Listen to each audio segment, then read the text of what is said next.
The Kashmir files और RRR की भव्य सफलता व दर्शकों से मिले प्यार ने उन तथाकथित फिल्म समीक्षकों की रातों की नींद उड़ा दी है, जिनका प्रिय विषय सदैव ही आतंकवाद, सांप्रदायिकता, धर्म, जाति रहा है। निर्देशक विवेक अग्निहोत्री द्वारा आज से 30-32 साल पहले कश्मीर में हुए कश्मीरी हिंदुओं और सिखों के नृशंस जेनोसाइड को विषय बनाकर द कश्मीर फाइल्स फिल्म बनाई गई, जिसमें कश्मीरी हिंदुओं, सिखों की तात्कालिक व वर्तमान स्थिति को प्रस्तुत किया गया। लेकिन उनका यह साहसिक व सराहनीय प्रयास वामपंथियों को देश में नफरत फैलाने सा प्रतीत हो रहा है। उनको इस समय इप्टा और वामपंथी फिल्मकारों की फिल्में याद आ रही हैं, जिनका अब तक का नारा था कि आतंकवाद का कोई धर्म नहीं होता। वे आज उन फिल्मों को खोज कर ला रहे हैं जिनमें आतंकवाद का रोमांटिज्म किया गया है।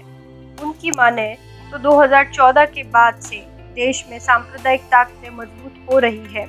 इनकी इस पीड़ा का कारण क्या कश्मीर फाइल्स की सफलता है या पीएम मोदी एवं सरकार के मंत्रियों द्वारा इस फिल्म की सराहना है। यह समीक्षक बेहद भोलेपन से उस फिल्मी दौर को भूल जाते हैं जिसमें राजा हरिश्चंद्र, भस्मासुर मोहिनी, कृष्ण जन्म, लंका दहन, अहिल्या उद्धार, रावण युद्ध, जय संतोषी माँ, सती अंजनी जैसी फिल्में बनी, जो कि भारतीय फिल्मों के विकास क्रम की शुरुआती फिल्में थी। सेलेक्टिव दृष्टि से फिल्मों को देखने वाले इन समीक्षकों को भारतीय फिल्मों का शुरुआती इतिहास याद कर लेना चाहिए। जब भारत में बोलती फिल्मों का दौर शुरू हुआ, तब भी राम कथा फिल्मकारों की पहली पसंद रही। देवकी बोस द्वारा निर्मित लोकप्रिय फिल्म सीता में भगवान राम के मर्यादा पुरुषोत्तम स्वरूप को प्रस्तुत किया गया। प्रकाश पिक्चर्स द्वारा वाल्मीकि रामायण पर आधारित 4 फिल्में बनाई गई थी: भरत मिलाप, राम राज्य, सीता स्वयंवर व रामबाण। आज़ादी के बाद भी देश में गाहे बगाए इस तरह की फिल्में बनी, लेकिन धीरे धीरे जब फिल्म इंडस्ट्री पर वामपंथी विचारकों तथा अंडरवर्ल्ड का प्रभाव बढ़ने लगा, तो इप्टा और कम्युनिस्ट फिल्मकारों ने भारतीय संस्कृति, मान्यताओं और गौरव इतिहास को फिल्मों में आने से बाधित किया। हिंदुस्तानी फिल्म इंडस्ट्री में एक समय ऐसा था कि उस जमाने के आला नायक नायिकाओं को अपना वास्तविक नाम बदल फिल्मों में काम करना पड़ा। दिलीप कुमार, यूसुफ खान, मीना कुमारी, महजबीन, मधुबाला, बेगम मुमताज जहां, जॉनी वॉकर, बदरुद्दीन जमालुद्दीन काजी, जगदीप, सईद, इश्ताक, अहमद जाफरी जैसे नामों की फहरिस्त बहुत लंबी है। लेकिन आज क्या ऐसा है? नहीं। आज के दौर में सलमान खान, शाहरुख खान, आमिर खान, नवाजुद्दीन सिद्दीकी जैसे सितारों का नाम ही काफ़ी है सिनेमा घरों तक भीड़ को लाने के लिए। वर्तमान की दर्शक दीर्घा को किसी के नाम, मजहब, जाति से कोई सरोकार नहीं है। यदि फिल्म की कहानी कड़क है, निर्देशक का निर्देशन सुगठित है, कलाकारों ने उम्दा प्रदर्शन किया है, तो आज का दर्शक उस फिल्म को सर आंखों पर बिठाता है, वरना परले सिरे से नकार उसे डस्टबिन में डाल देता है। दर्शकों का कोई धर्म या मजहब नहीं होता, केवल सार्थक फिल्म ही उनका साथ पास रिकॉर्ड बनाती है। यही सत्य है।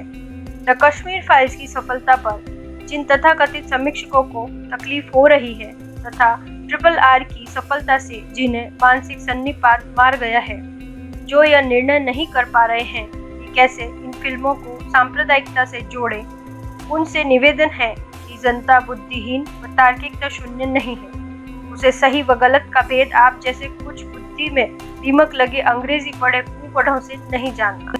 बीते 75 सालों में हमारा लोकतंत्र पहले से अधिक सुगठित, सरल, रचनात्मक, प्रौढ़ तथा मजबूत हुआ है। अब जब सांप्रदायिकता, धर्म के नाम पर अपना स्वार्थ सिद्ध करने वालों का धंधा मंदा पड़ गया है, तो उन्हें आतंकवाद का महिमा मंडन करने वाली फिल्मों के नाम नहीं याद आ रहे हैं।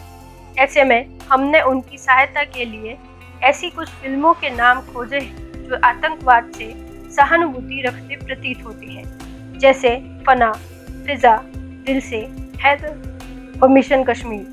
हिंदी फिल्मों के भक्ति काल को पुष्ट करने के लिए राज कपूर तथा सचिन भौमिक की एक मुलाकात का जिक्र करना आवश्यक हो जाता है। भौमिक कलकत्ता से काम की तलाश में बम्बई पहुंचे थे। वो दौर था जब राज कपूर का सितारा बुलंदी पर था। उनकी फिल्में बरसात, सरगम, आवारा, गुड कॉलेज और श्री 420 जैसी फिल्में लोकप्रिय हो चुकी थी। सचिन भौमिक आरके स्टूडियो में राज कपूर से मिले। उन्होंने राज कपूर को अपनी लिखी कहानी सुनाई, जिसे उन्होंने धैर्यपूर्वक सुना।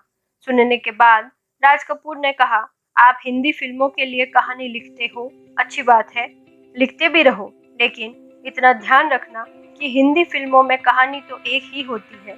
राम थे, सीता थी और रावण आ गया। भौमिक जब राज कपूर से मिलकर निकले तो यह बात उनके मस्तिष्क में बार बार कौंध रही थी। सचिन भौमिक ने अपने एक इंटरव्यू में बताया था कि राज कपूर की इस बात को उन्होंने गांठ बांध दिया था। वो कोई भी फिल्म लिखते तो राम कथा उनके मन में अनवरत चलती रहती। आज RRR और द कश्मीर फाइल्स पर अनर्गल प्रलाप कर रहे फिल्म समीक्षकों को इस बारे में सोचना चाहिए। वास्तविकता तो यह है कि भारतीय जनता, जो समाज व देश की मूलभूत इकाई है, के मन मस्तिष्क पर फिल्मकारों को अमिट छाप छोड़नी है तो उन्हें जनता के मूड को समझना होगा। उन्हें यथार्थवाद को दिखाना होगा, पटकथा मौलिक रखनी होगी, पौराणिक मान्यताओं व लोक के मुख्य विषयों को अपनी कथा में रखना होगा।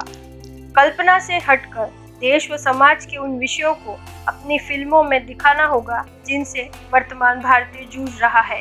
अगर हमारे फिल्मकार ऐसी फिल्में बनाएंगे तभी कलाकारों की कला सार्थक होगी तथा हमारी फिल्में समाज में रचनात्मक बदलाव कर पाएगी।